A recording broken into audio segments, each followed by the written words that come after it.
예, 오늘의 정치권 소식, 그리고 북한 문제까지 전반적으로 하나가 한반도 평화재단 총재와 얘기 나눠보겠습니다. 대표님, 예. 안녕하십니까? 예, 조금 전에 저희가 대북 이 지지의 문제 뭐 이런 거 했는데 이 남북 관계가 이게 좀 굉장히 이제는 마주보는 기차처럼 되는 거 아니냐?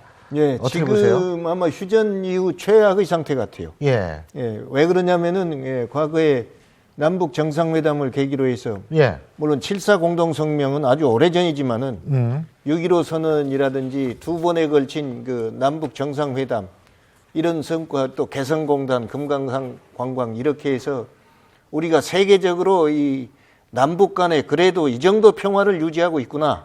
예, 그렇게 해서 이 한반도의 투자 유치라든지 또는 이 여행 예. 관광객 유치라든지 이런데 그 많은 그 성과를 줬는데 좀 이렇게 되다 보니까 이제는 전쟁이 일어나지 않는 것도 참 다행스러울 정도로 그렇게 악화가 됐습니다만은 다행스럽게 우리 국민들이 옛날하고 달라가지고 무슨 뭐 사재기 한다든지 이런 거 전혀 없잖아요. 예, 그것은 우리 국민들이 아무리 이 남북이 경직되고 대결한다 하더라도 전쟁까지는 가지 않는다.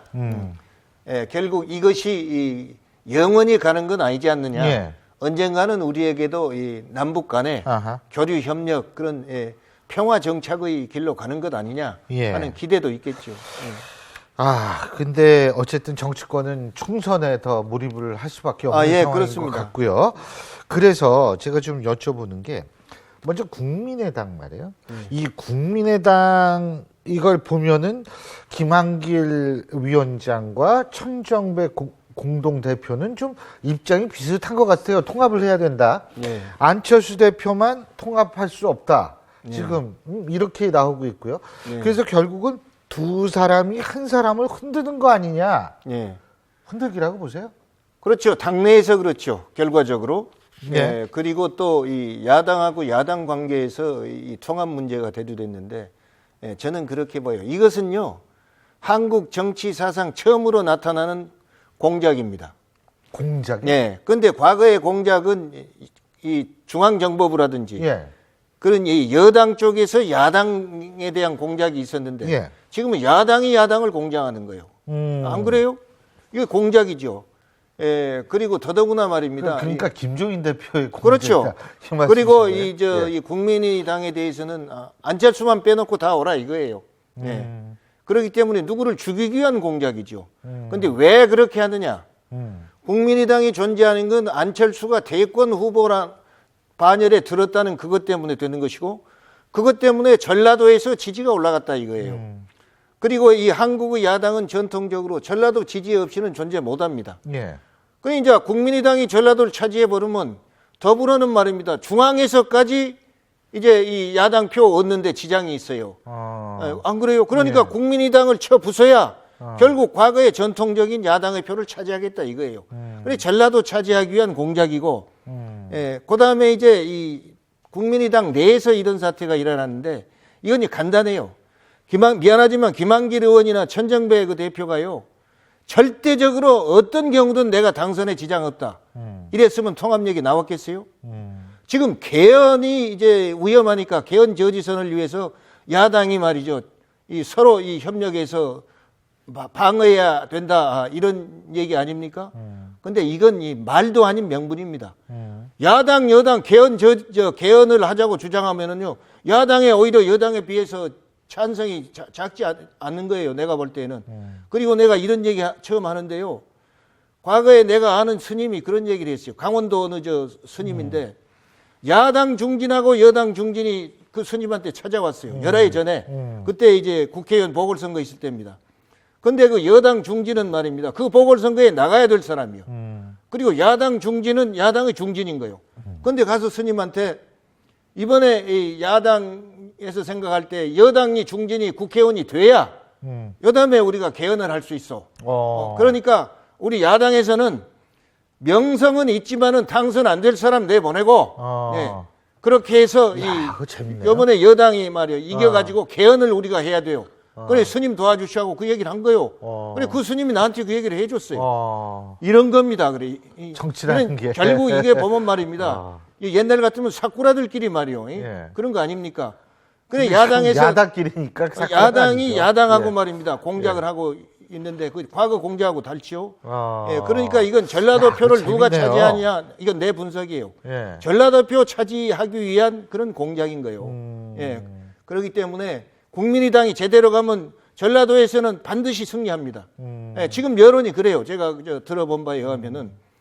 그리고 아까도 얘기했지만 김한길 의원이나 천정배 대표가 절대적으로 거기서 누가 김대중 대통령이 와서 이 후보해도 내가 이길 자신 있다. 이러면 그 사람들 그런 얘기 안 합니다. 앞장서 가요. 그러니까 자기 당선을 위해서 명분을 찾는 게 개헌선 저지라는데 여야 간의 개헌은 언제든지 할 수 있어요. 그리고 과거에 87년도 개헌하자 할 때는 독재 타도를 위한 장기 집권 타도를 위한 그런 개헌이기 때문에 여당에서 반대했잖아요. 그래 야당하고 국민이 개헌을 주장했고 근데 지금은 여당에도 개헌 찬성하고 김무성 대표가 몇 년 전에 개헌 주장했다가 지금 쏙 들어갔잖아요. 그렇지, 사과해서. 그렇기 때문에 예. 개헌 저지선을 막기 위해서 그런다? 예. 그건 말도 아닌 것이고 그 다음에 또 내 한 가지 얘기할게요. 98년 우리 총선 때 말입니다. 4당 체제였어요. 예. 그런데 이 야당이 3개 당이었습니다. 맞습니다. 그래도 여소야대를 만들었잖아요. 예. 지금 이런 식으로 하면은 야당이 선이 대결하면 그건 자멸 정도가 아니라 전멸이죠. 그런데 그 여소야대를 만들어냈잖아요. 예. 우리 국민이 그런 전력이 있는 거예요. 예. 그런데 야당이 이제 정치를 새롭게 해보겠다고 나온 그 야당이 같이 대결하면은 개헌 저지선을 못 막는다? 국민은 어떻게 보고 제가 그런 기억하기로 논리를 15대도 야당이 많았는데 여당이 과반 의석 확보에 실패했던 적이 있거든요. 그렇죠. 14대 15대. 맞습니다. 이거 말도 안 예. 되는 소리예요. 그러니까 김한길 의원이 말입니다. 예. 정말로 이번에 큰 실수를 한 거예요. 소탐 대신한 거예요. 예. 근데요, 지금 김무성 대표 얘기도 잠깐 했습니다만, 김무성 대표 그 개헌 얘기하다가 좀 쑥 들어갔다 그러는데, 지금 또 좀 쑥 들어가는 것 같죠? 그런데 이걸요, 예. 김무성 대표가 왜 대표 권한을 행사 못하냐? 예. 그 나무라게 봐야 김무성 대표는 자기 속셈 얘기도 못하고 눈물만 흘릴 거예요. 지금 야당을 보세요. 누가 더불어민주당 경우는 누가 공천심사위원장인지도 모르잖아요. 예, 그렇죠. 그래도 당 대표가 정권을 받았다고 지금 공천을 이리저리 하고 있잖아요. 예. 응? 예. 그리고 당을 대표하는 사람은 당 대표고, 그리고 공천심사위원장이 있다 하더라도 최고회의에 보고할 때는 공천심사위원장이 와서 이러이러한 결과로 저 공천 결과가 이렇다고 보고하는 건 당연한 거예요. 예. 근데 거기도 안 오겠다는 거 아닙니까? 그럼 뭘 말하느냐? 이건 이 대표를 무시한 거예요. 내가 볼 때 말입니다. 이 새누리당은 최고위원 있지만은 대표 혼자요. 다 친박이요. 예. 혼자요. 뭘 말 끄집어내면 다 거기서 막아버려요. 그렇죠. 그러니까 공천은 당이 하는 게 아니에요. 눈에 안 보인 권력이 하고 있는 거예요. 예. 그러니까 그 말을 못하고 말이요. 권력은 줄 것이 있어요. 자리도 주고 말입니다. 예. 공천도 주고. 맞습니다. 이 김무성 대표는 아무것도 줄 것이 없어. 자리를 주겠습니까? 무슨 공천을 주겠습니까? 지금 저 혼자 고립돼 가지고 이래 가지고 이건 정당 정치를 말입니다. 정당의 민주화를 한참 후퇴시켜 버린 거예요. 이건 말도 아닌 얘기예요. 근데 그러면은 김무성 대표 뭐를 할 수 있는 게 할 아무것도 것이 없잖아요. 아무것도 없죠. 그럼 계속 그냥 가만히 있을 수밖에 없는 거예요. 그거 가만히 있을 수밖에 없죠. 침묵을 지키면서. 그저 이거 부당하다 하면은 전부 최고회의에서 말입니다. 예. 자기 혼자 고립되어 있는데 그 뭐가 부당하냐고 공개하고 나오니까 말 못하잖아요. 이거 정당 민주주의가 이렇게 돼버리면 이거 정당 발전을 위해서도 보탬이 안 됩니다. 예. 아니 뭐 항상 좋은 말씀, 재미있는 말씀 해주시는데 오늘 말씀이 특히 너무 재밌어가지고 시간 가는지도 몰랐습니다. 예, 고맙습니다. 예. 오늘 말씀 여기까지 듣죠. 고맙습니다. 예.